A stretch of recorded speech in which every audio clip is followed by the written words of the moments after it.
tidak ada satu data pun dari sejak 1922 di mana Idrus Al-Jufri itu datang ke Indonesia ini untuk bergabung dengan para tokoh-tokoh nasional dalam mengusir penjajah. Tidak ada sama sekali data itu.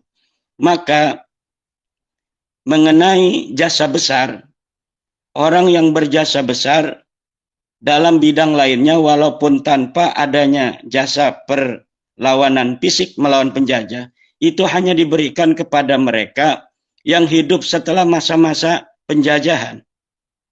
Tetapi apabila dia hidup dalam masa penjajahan, maka perjuangan yang dibutuhkan pada saat itu hanyalah perjuangan fisik melawan penjajah atau perjuangan politik untuk mengusir penjajah.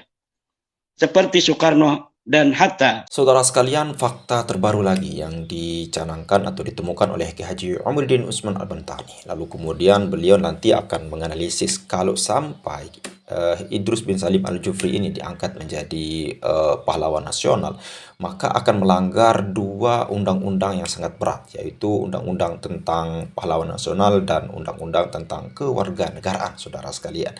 Dan ada fakta baru lagi yang akan ditemukan oleh Ki Haji Omruddin dan analisis beliau, saudara sekalian. Jika sampai Idrus bin Salim Al-Jufri ini diangkat menjadi pahlawan nasional, maka lawan politik Pak Prabowo akan menggoreng ini sampai ke Pak Prabowo akan terpojok, saudara sekalian. Oke, selengkapnya mari kita sama-sama simak video berikut. Pencalonan pahlawan nasional memang bangsa Indonesia yang terkenal di dalam sejarah perjuangan bangsa merupakan salah satu bangsa yang tidak pernah lepas dari perjuangan walaupun lama dijajah, tetapi dalam setiap masa selalu ada perlawanan dalam berbagai macam kesempatan. Tetapi memang sebelum tahun 1945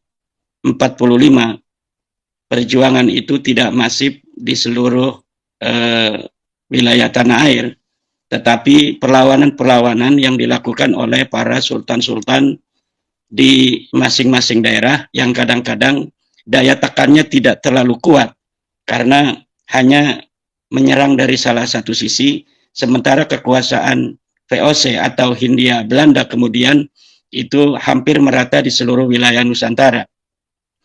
Para pejuang-pejuang kemerdekaan Republik Indonesia yang di antara mereka ada yang sampai gugur bergelimpangan di medan perang, ada juga yang kemudian ditangkap oleh kompeni Belanda, kemudian mereka dibuang, di antaranya ada yang ke Ceylon, ada yang dibuang ke Afrika Selatan, ada yang dibuang ke Digul, ada yang dibuang ke daerah lain masih di dalam wilayah Nusantara, ada juga yang dibuang ke Madagaskar dan lain sebagainya. Nah, oleh karena itu pahlawan dalam hal ini adalah sebuah gelar yang paling tertinggi yang diberikan oleh seorang Presiden Republik Indonesia. Pemberiannya itu merupakan juga sebuah pertaruhan nama baik seorang presiden ketika memberikan gelar terhadap seseorang yang dianggap layak untuk menerima gelar sebagai pahlawan nasional. Karena apa? Karena pemberian gelar pahlawan bagi seorang pahlawan yang dianggap mempunyai jasa-jasa yang luar biasa. Ini di dalam bagaimana dia berjuang dalam memperjuangkan terjadinya kemerdekaan, atau bagaimana ia memperjuangkan dan mempertahankan kemerdekaan. Kemudian juga bagi tokoh-tokoh tertentu dimungkinkan apabila dia hidup bukan dalam masa perjuangan, seperti dia hidup di masa-masa kemudian setelah masa perang fisik, adalah harus mempunyai sebuah jasa yang luar biasa bagi bangsa dan negara. Dalam tata hukum kita diatur undang-undang tentang gelar pahlawan. Dalam hal ini Undang-Undang Nomor 20 Tahun 2009 yang mengatur siapa saja yang berhak untuk mendapatkan gelar sebagai pahlawan.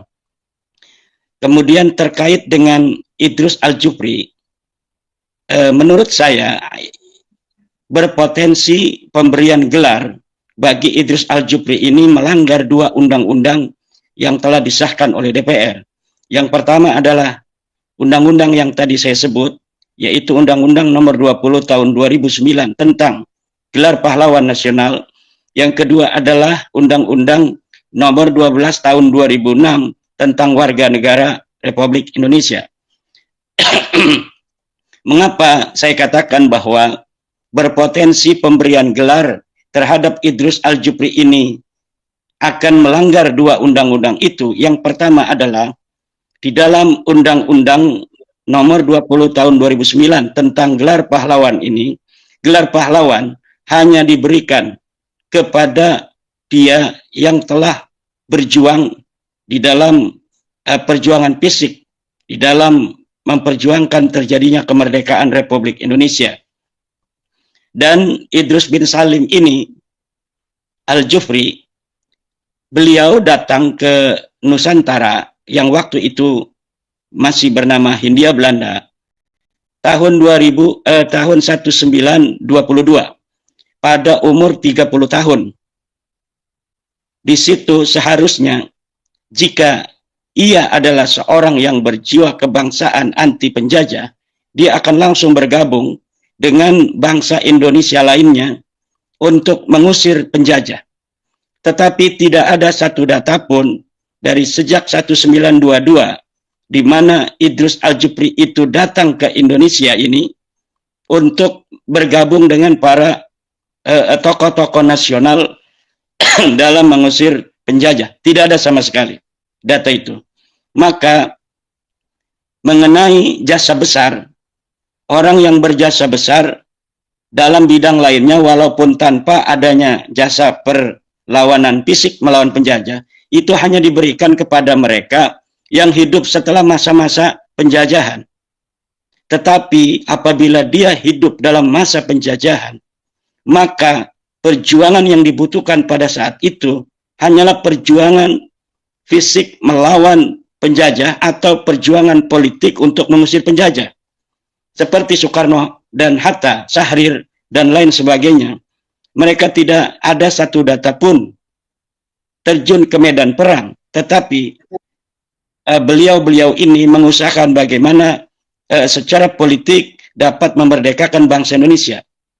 Tetapi Salim atau Idrus Al-Jufri ini tidak ada data bahwa beliau ikut serta di dalam bagaimana memperjuangkan kemerdekaan Indonesia, baik secara fisik maupun politik. Maka syarat ini sudah tidak ada lagi, sudah bertentangan dengan undang-undang jika kita memaksakan seorang Idrus Al-Jufri sebagai pahlawan nasional. Kenapa? Karena syaratnya ini sudah tidak bisa, yaitu dia di dalam masa penjajahan itu harus memiliki jiwa anti penjajah, baik secara perlawanan fisik maupun secara perlawanan politik, dan dua-duanya tidak dilakukan. Nah, yang kemudian apa yang saya katakan tentang Undang-Undang Nomor 12 Tahun 2006 tentang Warga Negara, pengesahan beliau sebagai WNI yang dilakukan oleh Kementerian Hukum dan HAM yang kemarin tahun 2024 itu diberikan kepada Idrus Al-Jufri, ini berpotensi melanggar undang-undang tersebut, di mana di dalam undang-undang itu seorang WNI adalah dia yang lahir di tanah Indonesia ini. Nah, seorang yang lahir di tanah Indonesia ini dialah WNI. Kemudian apabila dia ada lahir di luar Indonesia atau dia adalah bukan WNI, ingin menjadi WNI, maka dia harus bersumpah di hadapan pejabat yang ditunjuk yang menerangkan tentang bagaimana kesetiaannya kepada negara Republik Indonesia. Dan itu tidak bisa dilakukan oleh Idrus Al-Jufri karena beliau sudah meninggal. Nah, ketika beliau sudah meninggal tahun 1969, tidak ada data beliau pernah bersumpah setia terhadap negara Republik Indonesia. Maka pemberian warga negara kepada beliau itu melanggar Undang-Undang Nomor 12 Tahun 2006. dan ini harus diusut siapa pejabat dari Kemenkumham, apakah dia seorang menteri, apakah dia pejabat eselon yang telah memberikan hak atau status warga negara bagi Idrus Aljupri, sementara dalam undang-undangnya tidak bisa yang demikian itu diberikan kepada sosok seperti Idrus Aljupri.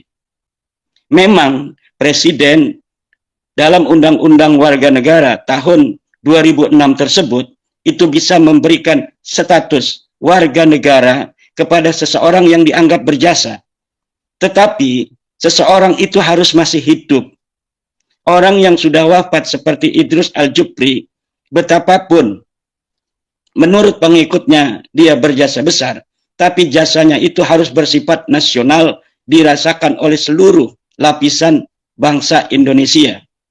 Dan ini saya kira akan berpotensi merungkatkan marwah Presiden Republik Indonesia apabila beliau Idrus Aljupri ini dipaksakan oleh pendukungnya untuk dijadikan sebagai pahlawan. Dan perlu diketahui bahwa pengusulan Idrus Aljupri sebagai pahlawan nasional ini bukan pada tahun 2025 saja, tetapi sejak tahun 2006 ini beliau sudah diusulkan. Kenapa kemudian beliau ini tidak berhasil? Karena memang syarat utama itu TP2GP itu telah tahu bahwa memang beliau betapapun menurut para pengikutnya adalah mempunyai jasa besar, tetapi tidak definitif untuk dijadikan sebagai pahlawan nasional, sebagai gelar tertinggi yang diberikan oleh seorang Presiden Republik Indonesia. Dan saya khawatir bahwa di sini ada sebuah grand design agar bisa mempermasalahkan Bapak Prabowo Presiden kita. Karena memang yang berhak untuk memberikan gelar pahlawan adalah Bapak Presiden. Jangan-jangan ketika ini sudah diberikan gelar, kemudian akan ada musuh-musuh politik daripada Presiden Prabowo yang akan mempermasalahkan ini karena melanggar undang-undang. Dan ini bisa berpotensi Bapak Prabowo bisa diimpeach oleh oleh parlemen. Nah, dan hal-hal yang demikian ini juga saya kira harus dipikirkan. Jadi Menteri Sosial ini saya khawatir daripada pernyataan Bapak Menteri Sosial Gus Ipul, di mana dalam narasinya ketika konferensi pers bahwa pemberian gelar nasional, pahlawan nasional tahun ini bersifat merangkul, mikul dur, mendem jero. Artinya kesalahan-kesalahan itu diabaikan demi merangkul sesuatu yang dianggapnya akan membawa persatuan. Dan saya kira gelar pahlawan tidak boleh digadaikan hanya oleh alasan-alasan klise seperti itu. Gelar pahlawan nasional adalah gelar tertinggi yang diberikan oleh seorang presiden, di mana gelar tersebut bukan gelar sembarangan. Seorang pahlawan adalah orang yang di mana ketika gambarnya itu dilihat, maka akan kemudian orang yang melihatnya membayangkan sebuah sosok yang hidupnya hampir seluruh hidupnya digunakan untuk orang lain tanpa ada kepentingan-kepentingan pribadi di dalam bagaimana dia memperjuangkan bangsanya.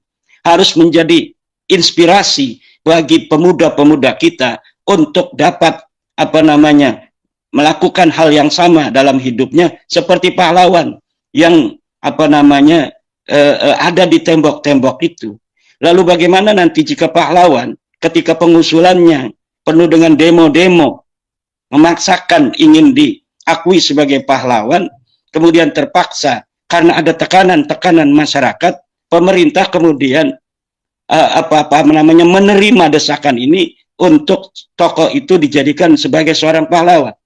Tentunya ini akan mencederai nilai-nilai masyarakat yang ketika mengasosiasikan seorang pahlawan adalah sosok yang tidak pernah memikirkan diri sendiri, sosok yang hidupnya untuk orang lain, untuk bangsanya, untuk negerinya, untuk kebahagiaan banyak orang, bukan dengan cara memaksakan ingin diakui sebagai seorang pahlawan.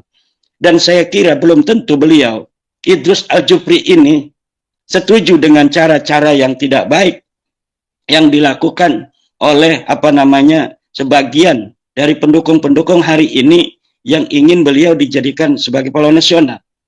Walaupun seorang Idrus Al-Jufri bukan atau tidak layak menjadi seorang pahlawan menurut undang-undang itu, tetapi beliau memang seorang ulama yang telah terlihat bagaimana beliau begitu ikhlas di dalam mendidik anak-anak muridnya.